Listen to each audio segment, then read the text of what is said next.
My first love was a childhood friend, Lily. We always ran around the backyard together. One day, she took a spectacular fall. Witnessing such a sight, I couldn't help but gasp. "Did you see my?" she asked, her face turned bright red. "My name is Abel Barnett. I have a soft spot for the name my parents gave me. But the parents who gave me this name are no longer in this world. My mother remarried when I was a child.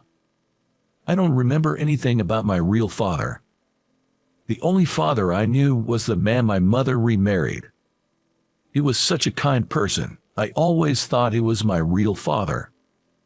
When I was in grade school, he fell ill due to a sudden cold snap and passed away unexpectedly. My mother, who loved him dearly, was so saddened by his loss that I think it took a toll on her mentally. Her health declined soon after his death, and she passed away too. I was left alone.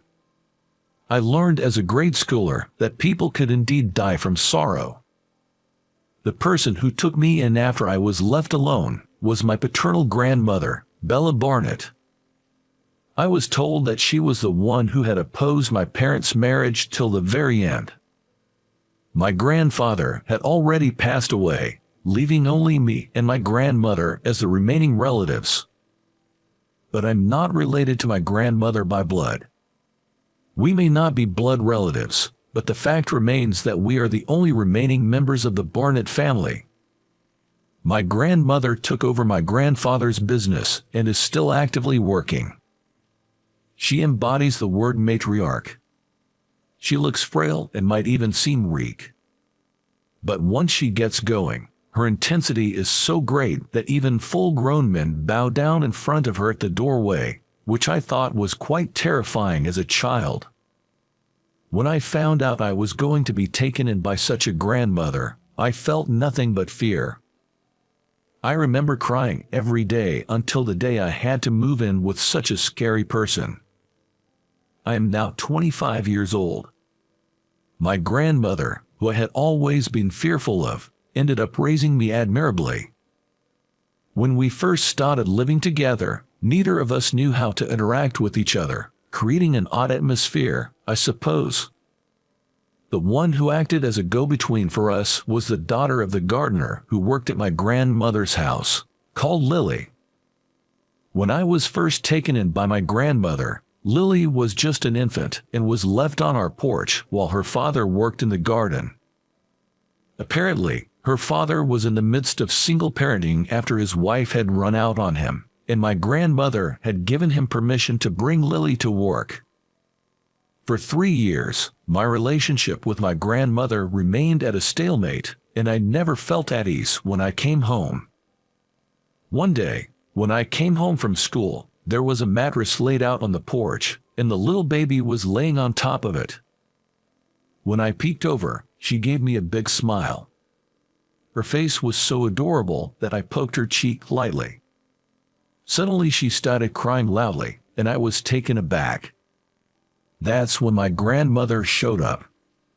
"Welcome home, Abel. Oh dear, it seems she's in a bit of a mood." Picking up the crying infant, my grandmother began to gently soothe her. Seeing this side of my grandmother was something new for me, and I'm pretty sure my face showed my surprise. Swinging gently in my grandmother's arms, the baby seemed to be enjoying herself. She began to laugh gleefully. "Grandma, can you do magic?" When I asked that, my grandmother gave a slightly surprised look. Then, with a grin, she said, "Yes, I can." "Can Grandma's magic make my chest feel better too?" Looking at the laughing baby, I said that. My chest always felt cold and hurt. It had been that way since I lost my parents. If my grandmother could do magic, I wanted her magic to make me laugh like this baby. I was a bit more immature than my friends at the time. In response to my words, my grandmother said, "It's a secret," and gently placed her hand on my chest. When she came close, a strange scent mixed with the baby's milk smell and the incense my grandmother always burned. As my grandmother gently touched me, my chest became warm. After that, the choking feeling that had always been there in my chest disappeared like you wouldn't believe. "That's amazing. It's amazing. It doesn't hurt anymore," I excitedly told my grandmother. I still remember how my grandmother laughed with a somewhat troubled look on her face. From that day on, the strange distance that had been between me and my grandmother vanished. Lily and I are 5 years apart.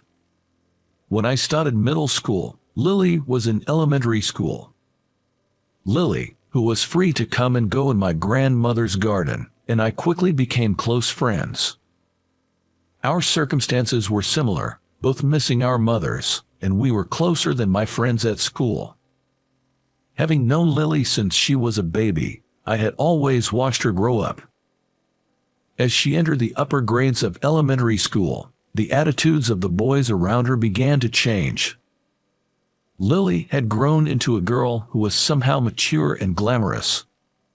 Her father, a head gardener, used to worry about her so much.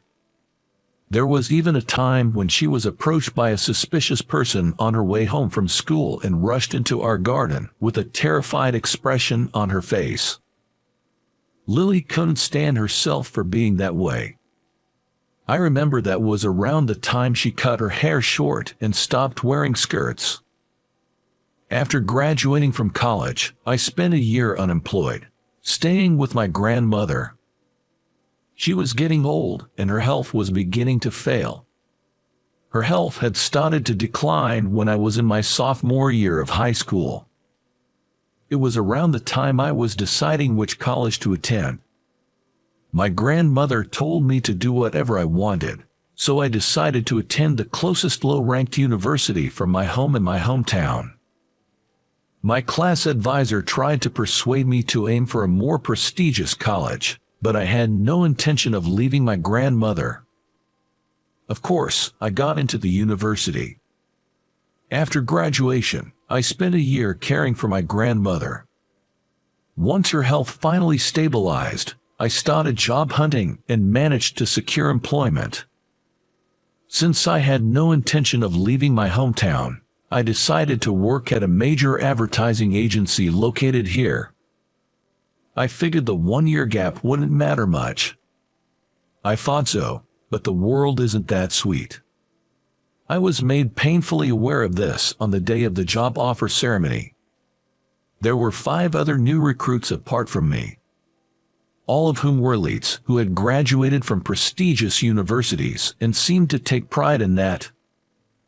The person in charge of training us new recruits was Mr. Baker, who also graduated from a prestigious university. I was surprised to see him blatantly favor the junior employees who had graduated from the same university as him. Being a low-ranked university graduate, I was treated like I wasn't even human.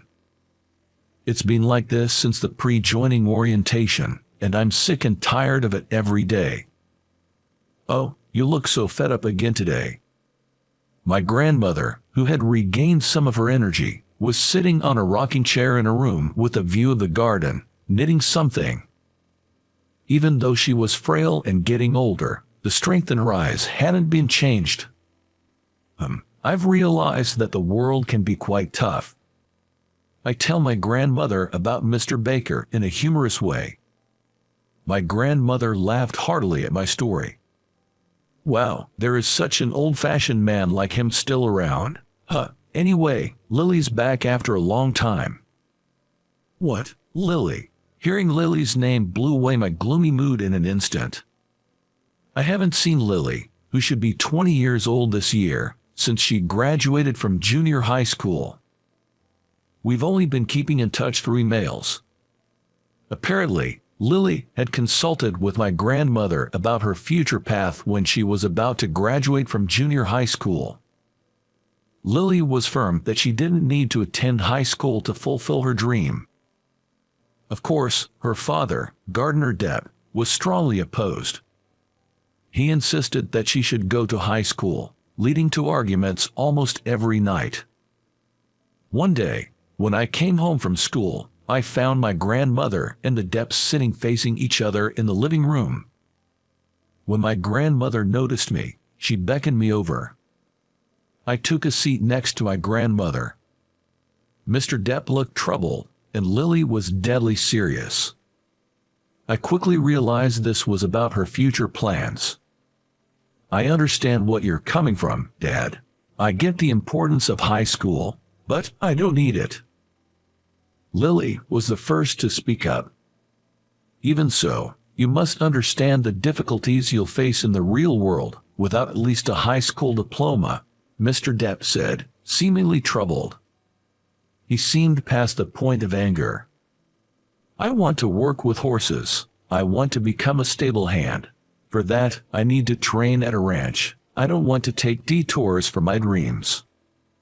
It's easier to become a civil servant in local horse racing than in the major leagues. Still, practical experience is necessary. Starting earlier than others might give her an edge. Lily was earnestly trying to convince her father that it's a waste to enjoy high school life while setting aside what she really wants to do. I've always admired this side of Lily. She's so straightforward, without a shred of hesitation. She has helped me many times when I've felt troubled. Mr. Depp, Lily has a point. There's a lot to gain from high school life, but what if what she gains is not what she needs? Isn't it up to Lily to decide that? Mr. Depp seemed to choke on his words at my comment. I think he was lost for words. I agree with you. I think Mr. Depp is just worried about Lily. So, can you leave Lily's future to me? I'll find a proper training place. I promise. Let's witness the path of the youth together. My grandmother gently spoke to Mr. Depp. I've always thought there's a persuasive power in my grandmother's voice. It's hard to argue against it. In the end, Mr. Depp gave in, and Lily left for a ranch in Alaska right after graduating middle school. We haven't seen each other for quite a while since then. Now, Lily is back from Alaska. I felt a bit upset that she didn't contact me. She said she didn't want to bother you because you're busy with your new job. I'd rather see her healthy and happy than avoid meeting out of consideration. I genuinely felt that. The next day, there was an orientation before starting my new job. I was heading to the company with a feeling of disgust from early morning. Mr. Depp was already starting to prune the plants in the garden. The scent of the plants calmed me down a little. The snipping sounds echoed pleasantly in the still, cool air. I had some time left, so I quietly watched Mr. Depp working for a while. He's aged a little and gained the dignity of a master.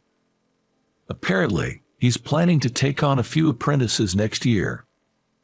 I think that being a craftsman himself, Mr. Depp must have understood Lily's feelings better than anyone. As I got older, I finally began to notice things like this.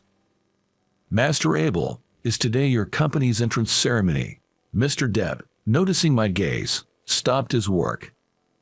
Even though I'm 25, he still calls me Master Abel. It feels a bit awkward, but it's also somewhat comforting. Actually, today is just an orientation. It's a training before joining the company. There's a lot to learn, I said, scratching my head, and Mr. Depp let out a hearty laugh.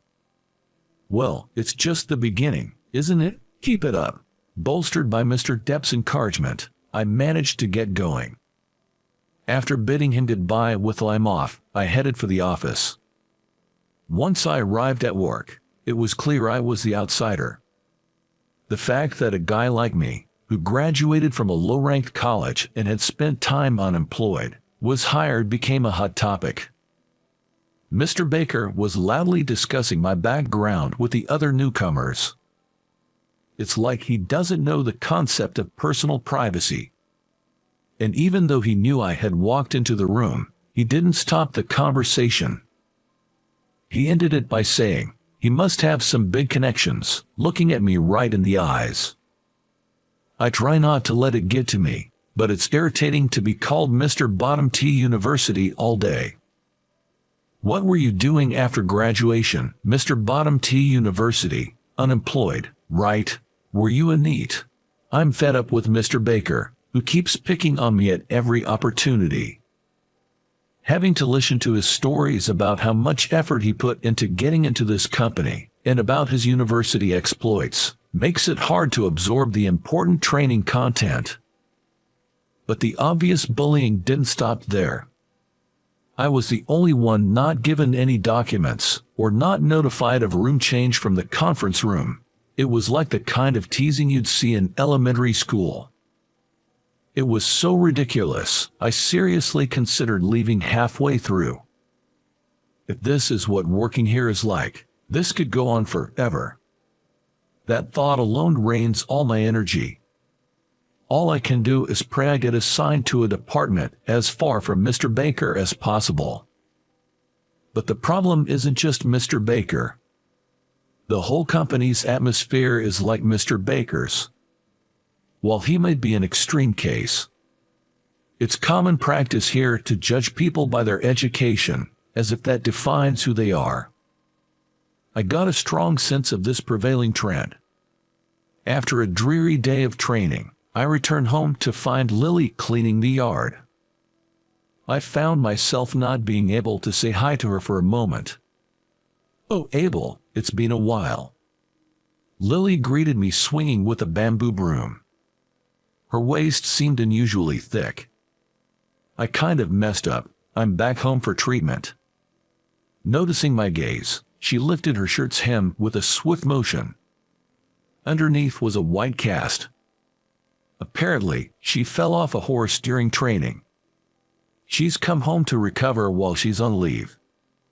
Working at the stable involves a lot of heavy lifting. The ranch owner told her that her back is crucial and she should get it treated properly. Watching Lily with the bamboo broom in her hands, I'm reminded of our childhood days playing together in the garden. My first love was Lily. One day, I recalled Lily taking a dramatic tumble in the yard. After she fell, Lily asked shyly, looking up, "Did you see me?" I answered instinctively, yes. From the next day on, she wouldn't speak to me for a week. I remember that was hard. "Are you reminded of something silly now?" She noticed right away when I got lost in old memories. She raises the bamboo broom, intimidating me. No, not at all. Lily, broom in hand, starts chasing me as I panic. I run away without thinking. My grandmother was laughing loudly from the porch, watching us run all around the yard. "Don't you feel pain from running so much?" Out of breath due to lack of exercise, Lily still chases me with a calm look. Of course it hurts. I'm savoring the pain. It seems she is experiencing pain as a lesson from the mistake she made. I thought it was a stern, Lily-like statement. It's the path I chose. This pain is nothing. Eventually, I was easily caught and Lily climbed onto my back in victory. She didn't care that my suit was getting dirty. Lily raised a victory shout on my back. I completed the pre-employment training, and it was the day of the entrance ceremony. I was still unsure. Whether it's the right decision to join that company, I was still doubting. Yet, I put on my suit, tightened my tie, and headed towards the company from the front door, regardless of my own will. If I keep piling up days like this, my current situation might become a laughing matter someday. I feel like I was deceiving myself by thinking that way. Bad premonitions are often right, and an incident occurred at the entrance ceremony. It happened just before the ceremony started. As usual, Mr. Baker started messing with me. In front of the guests from outside the company, he loudly called me Bottom T University guy. It's surprising you made it to the entrance ceremony. People from F-ranked universities really have thick skins. Mr. Baker intentionally speaks so loudly that the guests can hear that I'm from a Bottom T University. I tried to brush him off with a forced smile. How did you manage to get employed? Wouldn't it be better to say it openly in front of everyone? Mr. Baker seemed to enjoy ridiculing me. It's honestly annoying how persistent he is in picking on me. The guest started to stir a bit. Probably a reaction to the word nepotism. I'd really like to see the face of your parents who got you in here using connections, sneered Mr. Baker. Mr. Baker said it triumphantly to me, who said nothing in return. You want to see his parent? I raised him. A stern voice echoed throughout the hall. I quickly turned towards the voice and saw my grandmother sitting in a wheelchair. Dressed in a suit, with a guest ribbon pinned to her chest. The wheelchair was pushed closer to Mr. Baker and myself. It was Lily, who was pushing the wheelchair. Mr. Baker was taken aback at the sudden appearance of my grandmother. The moment my grandmother moved forward, the executives began to rustle. I raised him. Do you have a problem with that? My grandmother's eyes were filled with anger. Mr. Baker was at a loss for words at her power. Just a moment ago he was openly belittling me. Now he was like a frog being stared down by a snake. Now, what to do? After my grandmother said it, casting a glance towards the executive seats. The executives were flustered by her appearance. Her company is a client of this company. Most of the deals are made with the company my grandmother runs. It seems that my grandmother was called to give a congratulatory speech to the new employees. Of course, the executives knew about me. They had even told me during the interview that I wasn't hired due to nepotism. Mr. Baker seemed to have realized his mistake as he noticed the executives are getting agitated. Isn't the level of civility in this company too low? No one stopped the belittling attitude. I think this disqualifies it as a business partner and as Abel's workplace. What do you think about that, Chairman? Lily said. My grandmother nodded slowly at Lily's words. Then she turned to me and said, "Let's go home, Abel." I felt oddly refreshed. Right, I didn't want to join this company. I've caused a fuss. Please continue the ceremony. I'll take my grandson with me. We'll contact you about the contracts, said my grandmother. The executives raised their voices. Wait, please. Mr. Baker was being yelled at to apologize. But it seemed like my grandmother didn't hear any of the commotion. With a cool face, my grandmother said, "Let's go home." Back home, I faced my grandmother again.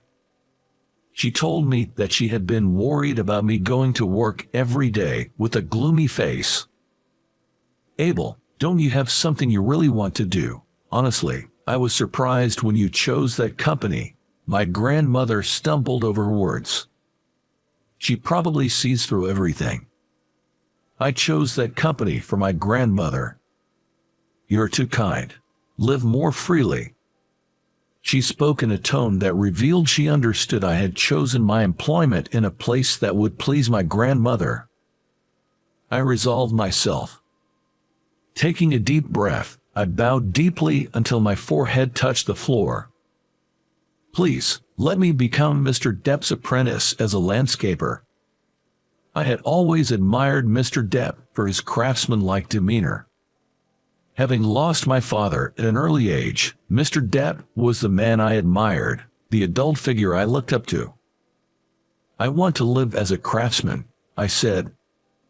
Speaking out the words that were stuck in my chest felt like breathing life back into my real self. I'm sorry for holding it in all this time. Inside, I apologized to myself. Afterwards, I officially became Mr. Depp's apprentice.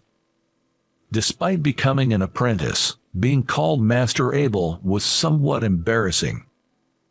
But the instruction in landscaping was strict and relentless. Being told to learn the craft, I was desperate every day just to keep up. But every day was incredibly fulfilling. After her recovery, Lily returned to her ranch in Alaska. She told me that starting next year, she would be working as a stable hand at a local racetrack. I couldn't afford to lose to Lily, who was steadily achieving her dreams. "Abel, you're just a late bloomer." She teased me from time to time with such words. Who would become independent first? It felt like a competition. We were physically apart, but I felt closer to Lily than before. After a few years, I had grown enough to be called Mr. Depp's right-hand man. I had decided long ago that once I became independent, I would propose to Lily. And today, I told her that. Honestly, I thought she would say yes right away. But her answer was wait. Lily had started working as a public servant. I painfully understood the meaning behind her wait. I immediately replied, "I'll wait as long as it takes. I don't want a foolish relationship where one of us has to endure something. If we respect each other and care for each other, we can wait for each other forever." There's no doubt about that,